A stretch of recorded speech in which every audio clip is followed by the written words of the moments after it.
Welcome back to another high-level match of StarCraft 2. What I've got for you today is a Terran versus Terran, where we find ourselves on the map Tropical Sacrifice. Spawning right here in the bottom left-hand corner, playing with the blue SCVs, hailing from South Korea. And honestly, if you haven't read the title to this video just yet, you've probably already figured out who's playing, just because of the rebellion icon right there, spinning around on the main command center. I've featured this player a lot over the last couple of months. He's, of course, from South Korea, and he goes by the name of ByuN. His opponent, someone I have not casted a whole lot over the last few months, and honestly, that's a bit of a shame, because he's ridiculously good. He's a rank 1 player from China. He's representing KaiZ Gaming, and he goes by the name of Time. Although, apparently, in this particular game, he's playing under the nickname of Oliveira. Not entirely sure why. Anyways, that was news to me as well. I just found out about it, but apparently he has been playing under this nickname quite a bit over the last couple of months.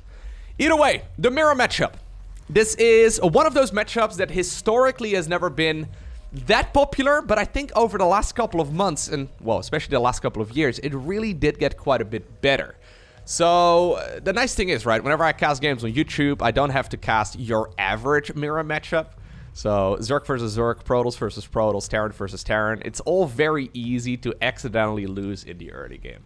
What I can do, though, since I'm casting on YouTube, is just, well, find the best games and then hopefully cast those. Usually what I do is I cast quite a few matches and then I only upload the very best games. So, if you aren't subscribed already and you're interested in watching some high-level SC2, you should probably smash that subscribe button, just so you get notifications as soon as future videos go live. Either way, this should be a really good game because, well, I looked at the replay duration, and it's a rather long one, plus it's a very high-level game. Terran versus Terran, just like Zerg versus Zerg and Protoss versus Protoss, it's got a lot of potential once you get past the earlier stages of the match. One of the problems that you run into when you're casting games, or you're watching games, or you're playing games below the tippity top of the skill level is that it's very easy to accidentally lose. I think it's very easy to understand, especially for the Zerg versus Zerg matchup. I mean, if you run all of your Zerglings into one of your opponent's Banelings, that is usually the end of the game because, well, the opponent is making the same units and they can capitalize on that pretty much immediately. Terran versus Terran and Protoss versus Protoss, they work a little bit differently, but in Terran versus Terran, the main thing to understand is that in the early game, Terrans can essentially make anything from a Marine to a battlecruiser within like 5.5-ish minutes. Meaning that it's super hard to actually figure out exactly what it is that you're playing against. Now, obviously, we do have safe build orders that have been established over the years, but it's still very easy to accidentally miscontrol your units to... Since a lot of these units are ranged as well, actually, all the units here are ranged, it's very easy to attack your opponent, and then your opponent is waiting on top of the high ground, on top of a ramp, and they get the first attack in, and then suddenly you lose the battle.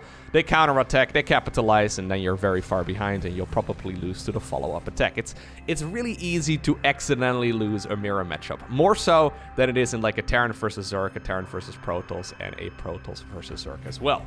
However, so look, this is what ByuN is trying to do right now as well. He's basically sitting right here in the tall grass, because this is a sight blocker, so if the opponent were to drive over here, ByuN would always be the first one to see those units, and therefore his units would be the first to attack. And at that point, he can just, capitalize pretty easily and go in for the counterattack. The same is now happening on the other side of the map, with Mr. Time sitting on top of that ramp, just waiting for the opponent to get adventurous. I mean, at this point, they haven't even seen each other yet. Was there even a GLHF? No, there wasn't even a GLHF, so these players... I mean, they didn't see the opponent disconnect, but for all they know, the opponent might just be making 17 command centers right now, although unlikely.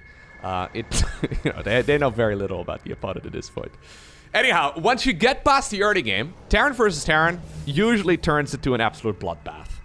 And while it is a disaster to play, very difficult to actually control, it can be a lot of fun to watch. So I'm hoping that this game is going to deliver. And if not, you'll probably never hear me say these words, because then I won't be uploading this video to the YouTube channel. Hey. Anyhow, let's see exactly what ended up going down between these two. So we have a little bit of build order variety. ByuN opening up with a quicker second barracks, so this will allow him to get Stimpak and all that going a little bit earlier, and because of that, he should be the aggressor here in the earlier stages of this match. Banshee is coming across right now. This is the first time that we're going to see any movement here from Time, who is... going for the more conservative approach here, so just a more classical 1-1-1. Going into the Raven. I should probably explain the Raven in just a moment, but let's see if this Banshee can get any work done. Oh, the units are actually driving back home. There is a Cyclone available. Is he going to scan? He is going to scan. Okay. Yep. That's the end of that Banshee. So not a particularly good start right there for time. Alright, so real quick. The Raven. It's not commonly used in Terran versus Zerg. It's also not commonly used in Terran versus Protoss. Although more commonly than in Terran versus Zerg, I suppose. We see them, you know, to disable Colossi and all that. In Terran versus Terran, however, Banshees, Ravens are awesome. These units have a ton of utility. They're like the, I don't know, like the Sentry / High Templar for the Terran. At the very least, that's how we usually see them, especially in the later stage of a match. We can see dozens of these things coming out on both sides.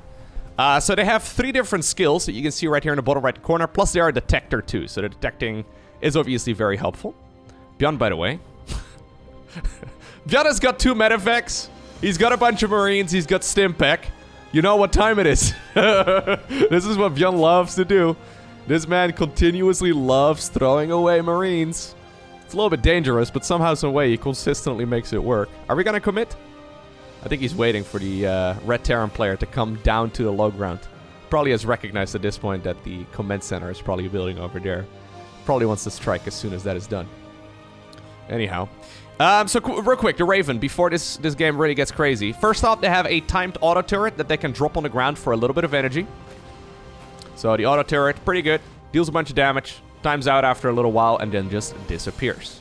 Secondly, the most important ability, I would say, for the especially early to mid game, we have the interference matrix. So that's the middle ability right now. Okay, actually hold that thought because we do have him going down the ramp right now. Siege tanks, ooh, turning their cannons around. They were ready to fire at that little hit squad here from ByuN. Alright, interference matrix can temporarily disable units. We see it being used all the time on siege tanks in this particular matchup. And then last but not least, they also have the anti-armor missile that temporarily reduces armor of units that are affected by it.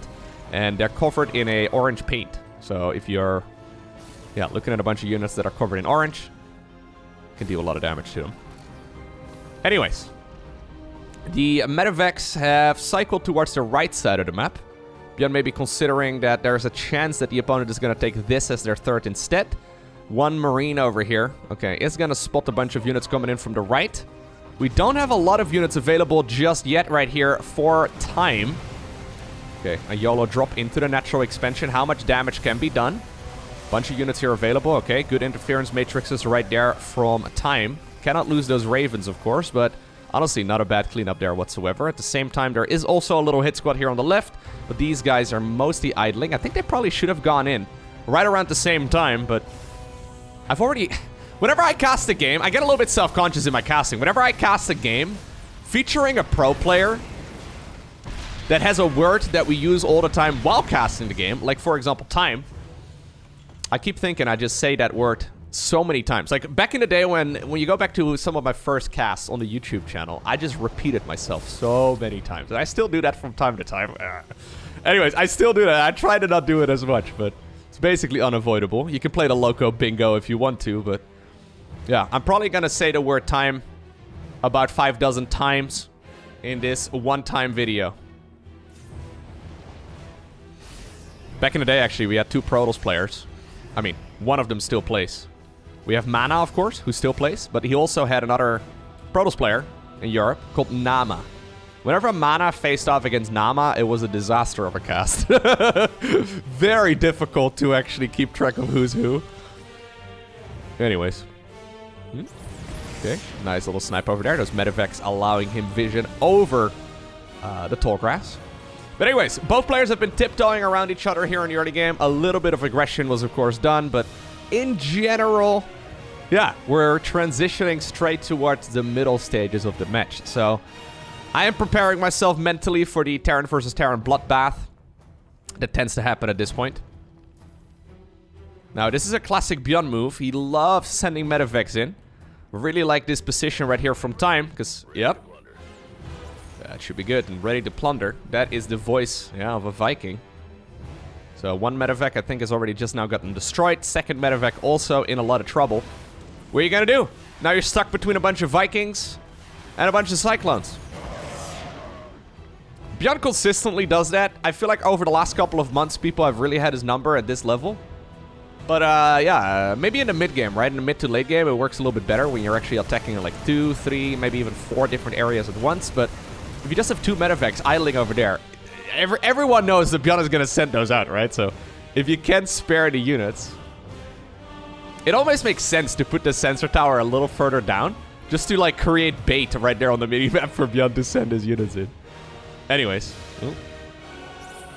Okay, lock on right there. Both players are going to lose Cyclones, I believe. Good trade once again here, though, for Oliveira. There you go, for time. Okay. We're getting to the point where both players have a bunch of scans available as well. So you can just hear the all of the time. When I close my eyes after casting a Terran versus Terran, that's all I hear. Anyways, because of that, they can continuously figure out where the opponent is located. ByuN right now decides to pull a trigger. He stims forward. A lot of the opponent's siege tanks currently unsieged. As they're sieging up, though, he's forced to back off once again. That is because ByuN is actually quite a bit quicker here on his upgrades, I think. Yeah. Okay, so 2-2. Not finished just yet here for time. Whereas ByuN already has got his done. Another big thing for Terran versus Terran is that siege tanks can shoot away really far. As a matter of fact, they can shoot away further than they can see. And because of that, scans are super important. But scans, obviously, you usually run out of those if you run out of energy on your orbital commands. However, the Vikings can still provide a lot of vision. Apparently, right now, this is a time where time decides to move forward. I do not like this engagement very much here for the Chinese Terran player. A lot of siege tanks here in blue were disabled, but of course, that interference matrix is going to run out. That's a battlefield right over there. ByuN grabs a solid lead right now. So I was going to bring up the Vikings. The Vikings, super nice to have. Because, oh, yeah, okay. Immediately ByuN is going to capitalize on this with medevacs. Of course he does. Healing up Jimmy for just a second. Now continuing onwards once more with the dropping. He decides to go for the opponent's third base. He doesn't have a ton of Marines here right now, but judging here by the minimap, units are coming across. Everyone's just marching. Okay. Time needs to push this back. Now, obviously, he's got his siege tanks in a very nice position. He's also actually securing a base here at, what is this, like the 5 o'clock position on the minimap. Same can actually be set for ByuN, who's doing the same thing on the other side. Planetary fortresses are going to be built over there in just a moment. Anyways, this is the Viking clump right over here, right? So ByuN, yeah, trying to be annoying. This is apparently the point again where time is going to pull the trigger. A little bit dangerous because there's a load of tanks right there on the left. Okay, Viking count is still in favor here of ByuN, and I think it will be for a little while longer. So one thing that you can transition to once you've got that air superiority is Liberators. And Liberators are fantastic at forcing the opponent's siege tanks to unsiege. So we do see additional starport production right now. We already have a whole lot of production here as well on the side of time. Yeah, I was going to say. He did add on more starports already to start adding on more and more of those Ravens. Turns out if you just disable your entire opponent's army, that's pretty good. ByuN right now, though, with a 50 supply lead. Okay, this is a fantastic position right here for him to be in. I was going to say, I don't know if you want to commit with that planetary, or on top of that planetary fortress with just Marines. Bringing the siege tanks over here instead makes sense because they can outrange this. So ByuN has got an upgrade lead. He's got an army lead, and I think soon he's also going to have an economy lead.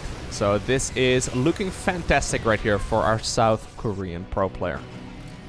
ByuN, of course, in general, looking really good right now. I mean, not just his jawline and, you know, but also in StarCraft 2 in general. Just fantastic gameplay. Okay, this is the point, though, where apparently time has had enough. Interference matrices come in once again, disabling a bunch of those tanks. And I do believe that he's going to break out of this soft contain here. A lot of Marines will go down, but he indeed did manage to stay alive. He's now going to go and secure another one of those bases up north. This is coincidentally also in the direction that ByuN has been expanding into, so this could actually backfire. Corvid reactor coming up here for ByuN too. I believe we already saw that upgrade on the other side of the map. Let's see. Yeah, we already got it done right here for time, so that will allow him to get those Ravens out with a little bit more starting energy. Command Center, though, gets sniped here by ByuN, and ByuN honestly seems incredible in this game here so far. Yeah, he's looking to see if he can just win the game with an all-out assault once more. Needs to be so careful, though, pushing up that ramp. Not a lot of energy available on those Ravens, but enough to, at the very least, disable the 2 tanks in the front. And, yeah. Time says, thank you. Anyways, he says thank you as he snipes a couple of his opponent's siege tanks for free. 16 tanks have actually fallen here on the side of ByuN, and you can see that the trades, while still pretty good, they're difficult to pull off. We're now at the point where Time has already got his units split up really well. So he can actually defend multiple areas of the map without actually too much problem. Or too many problems. Another tank over here in the middle of the map is going to get sniped for essentially free. Don't tell the Marines I called them essentially free, but at least the siege tank went down. The main thing that I like here for ByuN, though, is just the dominance that he's got on the map, right? So having an extra base, fully mining, is fantastic. He's now even going to start up a command center all the way up north. Now, this is a base we don't commonly see at this point in the game, but I like it here. Yeah. Time is going to try and take the center expansion. It's something that you actually sometimes find yourself forgetting to check. ByuN currently not actually aware of this base being taken, so he's looking on the right side. Okay, he's looking at the top side. Now he's also checking the middle. So at the very least, he knows what he's going up against, but this is a difficult position to push into. Ravens are coming out in big numbers. 8 of them available right now here for Time. So his army is actually really good.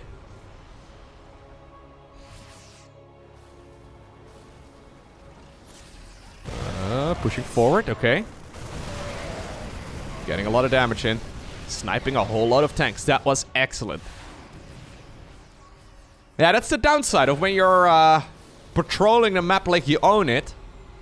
Sometimes you accidentally find yourself in a weird spot and your units just get picked off for free. There's another 2 tanks. Okay, I've got a feeling that those also are gonna get destroyed. There it is. Yeah, very good movement here over the last couple of minutes from Time. He was in a bit of a feisty position earlier, a bit of a dangerous spot. Here's another unit.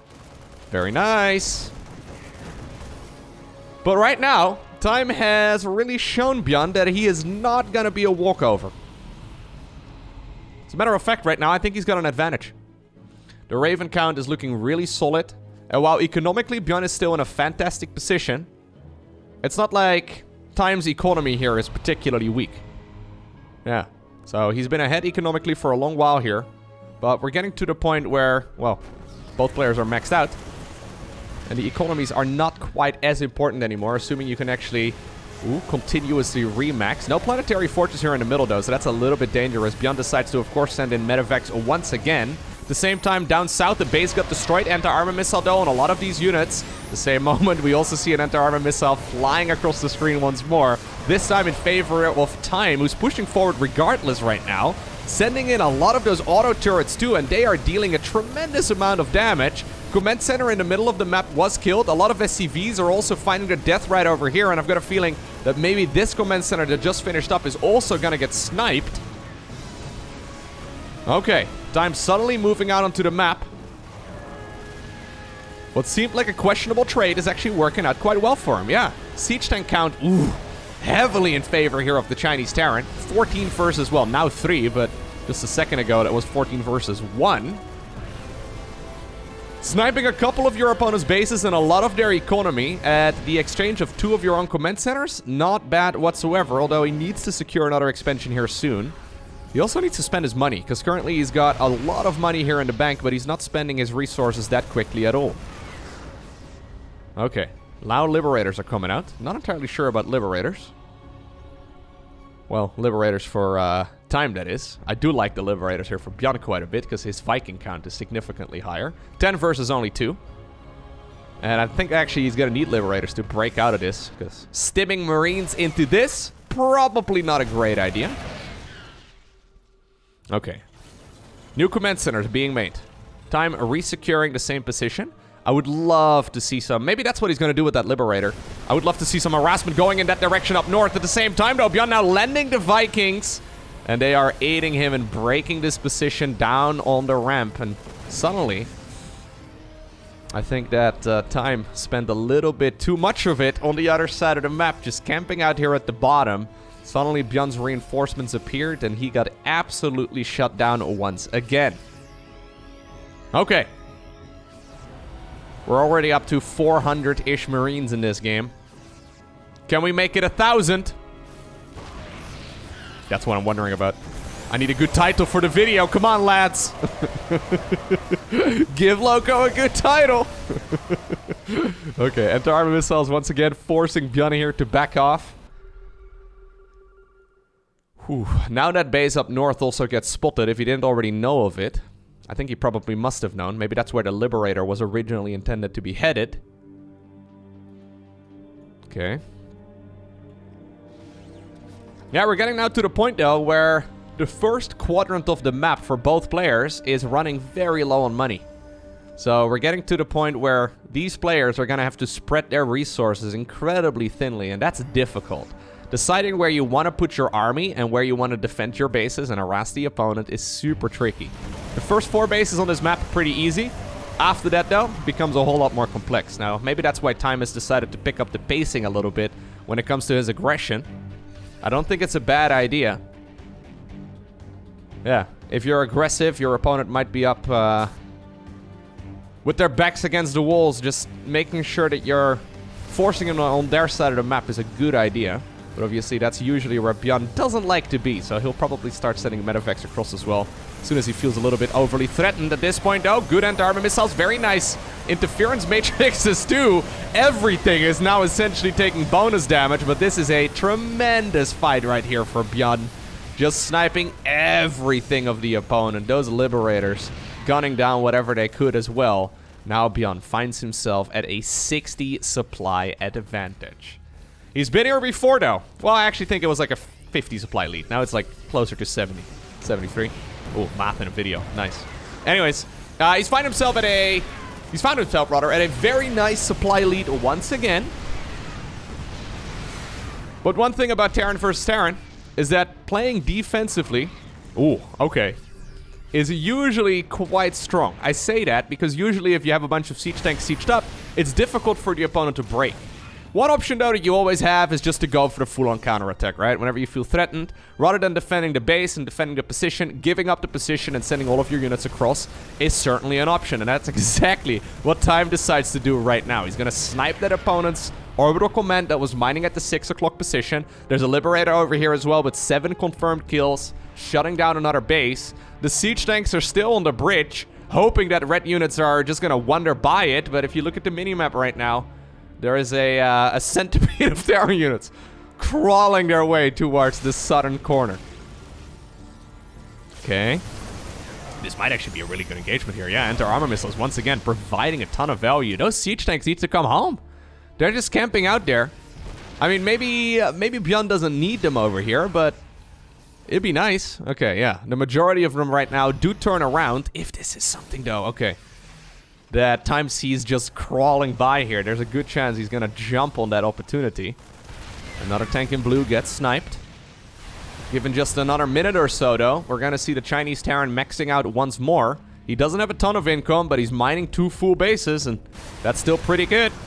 Okay, Vikings actually also overextended. Siege tanks right now not finding themselves sieged up there, so once again the anti-armor missiles go... Oh, actually, no, the interference matrix is going down. A bunch of those auto turrets also helping out in the battle. 3 tanks right there in the back, but this game has once again been flipped upside down as the supply count is now once more pretty much dead even. Well, unless Time has anything to say about it.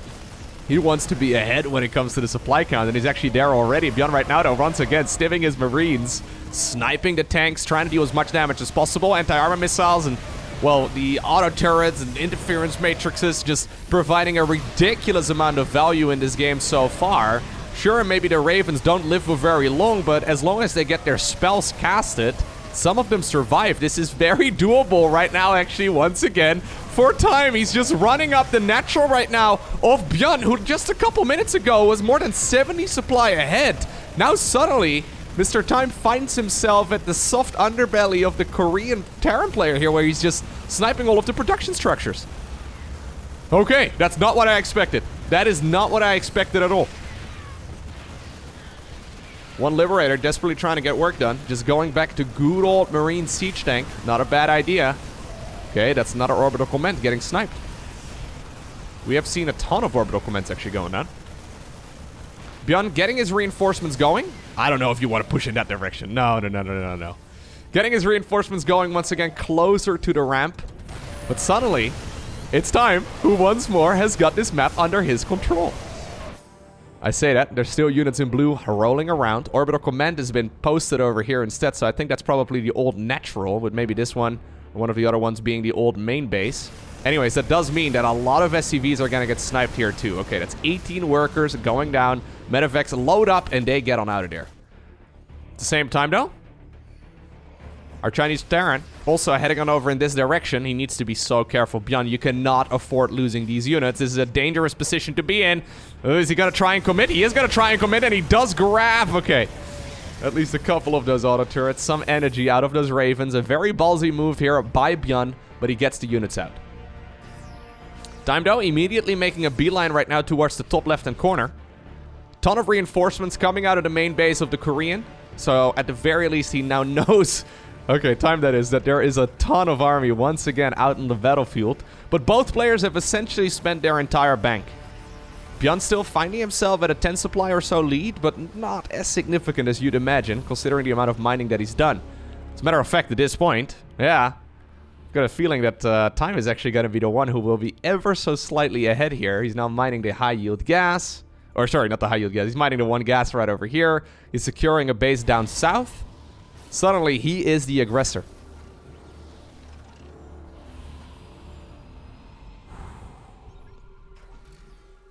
Okay. The infinite scans are here. What every Terran player hears when they close their eyes at night.